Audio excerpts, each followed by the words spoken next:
Virginia football needs only one win to become bowl eligible for the first time since 2011. The best chance to get it today against Georgia Tech. But here at the Robins Center, Richmond always plays VCU tough. We mentioned those close games.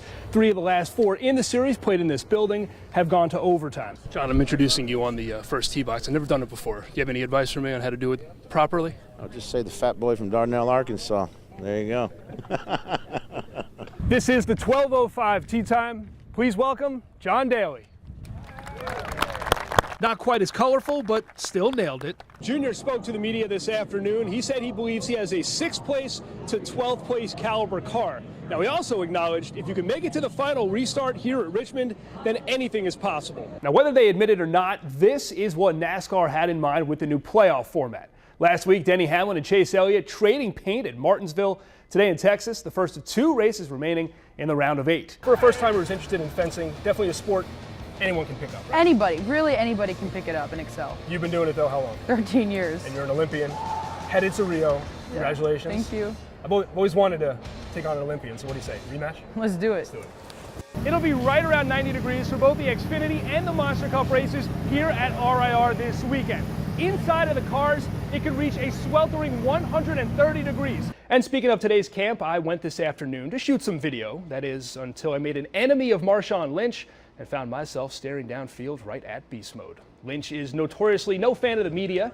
When I was shooting this video, apparently I got a little bit too close to the Seahawk running back. My punishment was to take the ball and go right to the front of the line. Well, waiting for me at the end of the drill was MARSHAWN Lynch, and he was ready to lay me out. Thankfully, though, I met him halfway. I managed to keep my feet, and to my relief, MARSHAWN Lynch was actually smiling at the end of it. The Dominion Energy Classic gets going for real tomorrow, but today, golfers taking part in the Pro-Am. But you can't have a tournament without a proper introduction, and today, the PGA, kind enough to give me the stage. Do you speak it this way, or do you speak it towards the fans, or?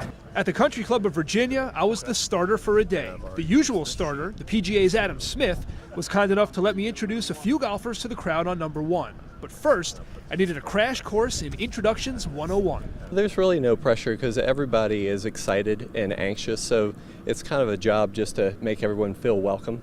Except I was getting thrown into the fire right away. My first introduction, none other than defending champ Scott McCarron. Now, one thing, if you mispronounce my name, we're going to have a serious problem. I'm terribly nervous. This is the 11:55 tee time. Please welcome Scott McCarron.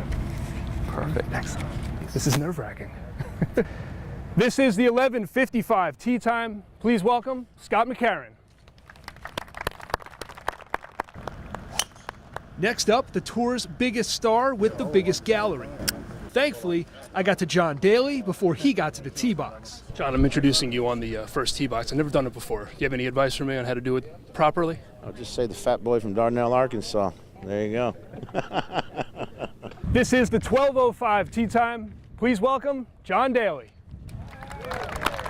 Not quite as colorful, but still nailed it.